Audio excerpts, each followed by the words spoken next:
In this video, you're gonna need your piece that you're gonna use. Mine is a crushed velvet gold chair. You're gonna need your chalk paint wax brush. I found this off of Amazon. I will link one in the box below. You're gonna need whatever color chalk paint you decide. I just picked mine up from Michael's. Do not forget to use your coupon. Don't forget it. You're gonna need your clear wax, also from Michael's. I have a water bottle with water, my sanding sponge, and I turn it up like this so you can see that it's 220. You're gonna need a bowl and a fork for the mixing, and you're gonna need time and patience. Hi guys, welcome back. My name is Renee, AKA Mommy Hasn't Showered, and in this video, we are gonna be painting 2 chairs that I found on Facebook Marketplace for $40 a couple of days ago. Now, I did a last video, a tutorial on how I did Rit dye on some white wingback chairs, and I dyed them pink. That last video tutorial was a little short. I got a lot of questions about what I did actually step by step. So this time, I'm gonna show you guys step by step from the minute that I take them out to when they're finished. Okay, so we're gonna be using this chalk paint in the color, what is this called? Timeless Teal. And this wax to seal them. In the last video, I did not have to seal them, but this is a different furniture. This is a velvet, and we're using chalk paint instead of red. So here, come here, let me show you the 2 chairs real quick. I am gonna do this one right here. Yes, there's a little bit of wear right there, but I think it'll kind of help the effect that I'm going for. And I'm gonna keep this one gold. Okay, so let's get started.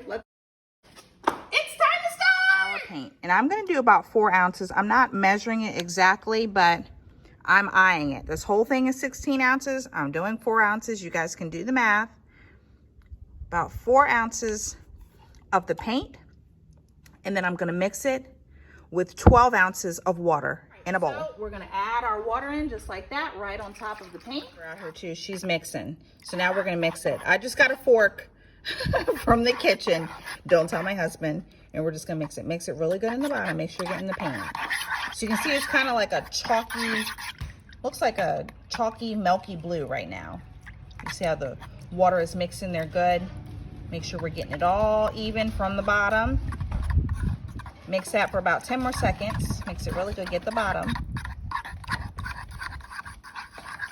All right, so what we're gonna do is here's our brush right here. When I get new brushes, I always go like this because sometimes there's just a little bit of extra gunk on there. I'm gonna put in my paint. I have my sanding sponge. I am going to wet that, couple spritz, that's it. And I'm gonna start right here because I wanna actually see how well this is gonna take. That way, if it doesn't take very well, I'm not gonna do the rest of the chair and they're just gonna stay gold chairs, okay? So I'm gonna spritz this area down really well. And actually, I'm gonna have my assistant come over here real quick and show what this looks like. Let me grab the camera. Okay, so it's nice and wet.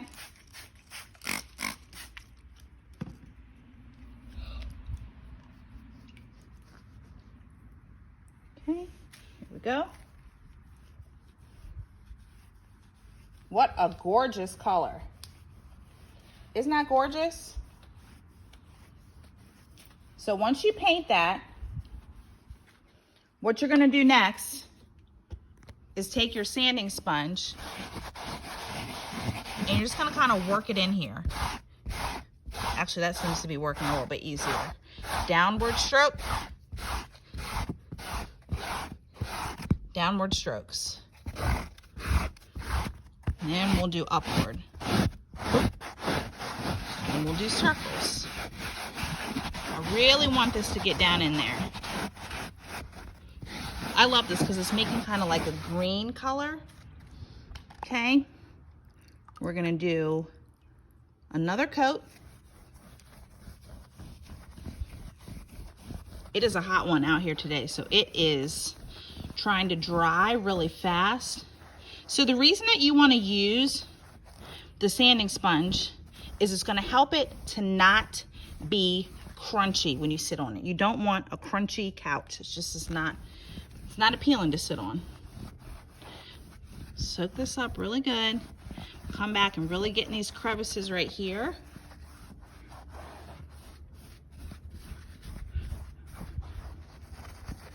You can kind of do circles like this to really get in these crevices.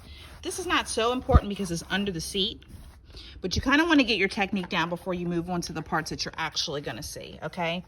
So once again, we'll do down. Love this. Then we'll do up. And we'll do circles.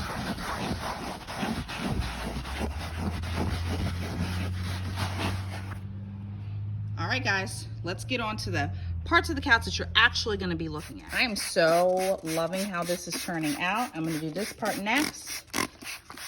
Splits it down nice. Just making a bit of a mess in my driveway, but that's all right.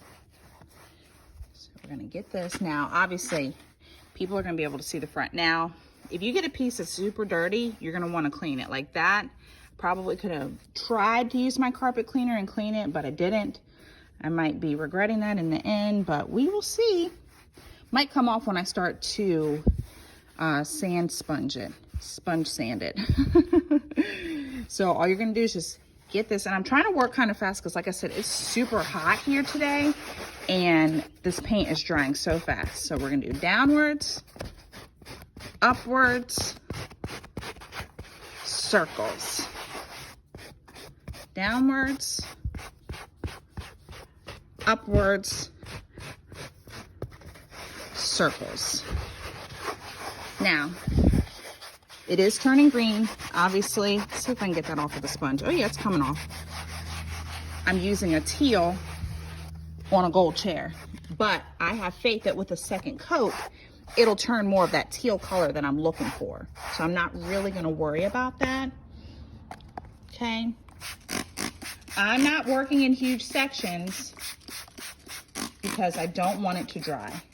So work in manageable sections, okay, as you're going on. Don't wet the whole thing and then try to go. Now, if you're working in a workshop or something like that and it's not super hot and you're not having this problem I'm having with it drying so quickly, you could probably do that.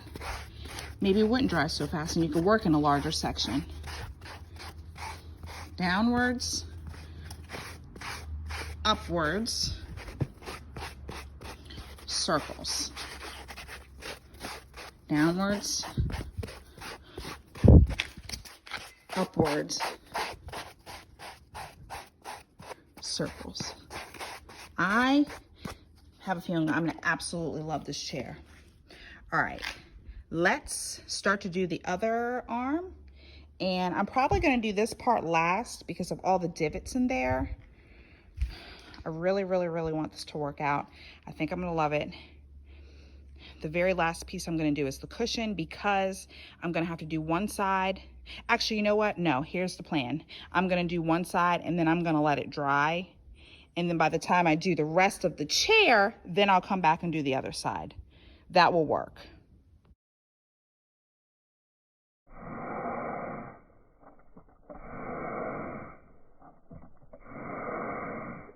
Just be careful because you're gonna have like a lot of drippage down on the side, you see? So just work efficiently. Okay, I'm gonna do this one side, then I'll spray the other side down and I'll do the other side just because I don't want any weird drips down onto the arms of the actual couch. All right guys, I had to take a quick break because my phone was about to turn off because it's so hot out here. I also got some water. Make sure you're hydrating if you're doing this in the summer. It is so hot out here, but back to the project, here we go. Okay, so there's a couple areas like here where it feels like a little bit crunchy. This is dry now for the most part. It's pretty dry. So all I'm gonna do is come back over, wet this down like this, and then go over it with a sanding sponge in a circular motion again. That's all I'm gonna do. I'm trying to keep this thing soft as we can, guys. All right, if your piece is tufted like this, just make sure that you're getting down in these little crevices really good.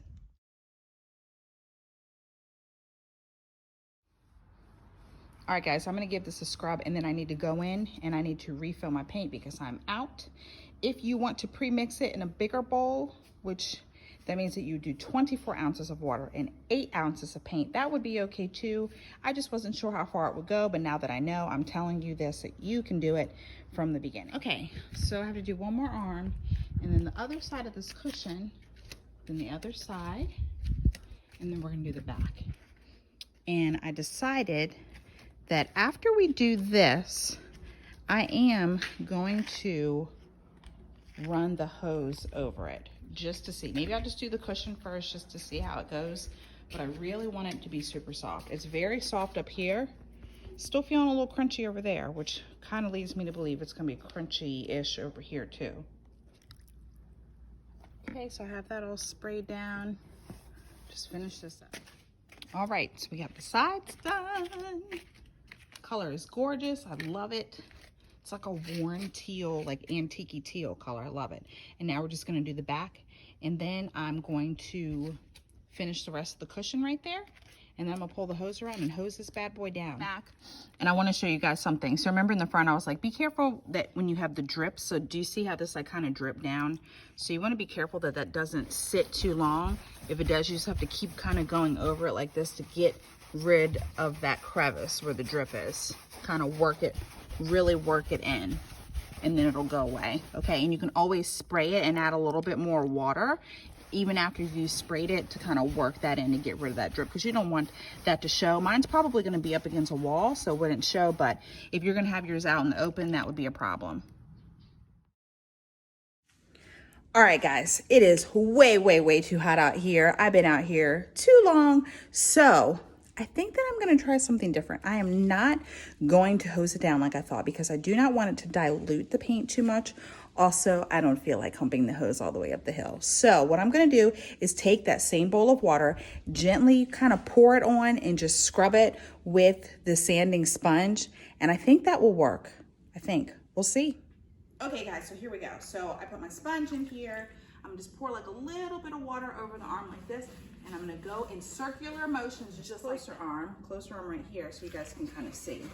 And you'll see that there is some coming off. And we're just doing it in that circular motion, just like we did on the other arm. Get that paint really down in there and get these fibers moving so they're not stuck in one position.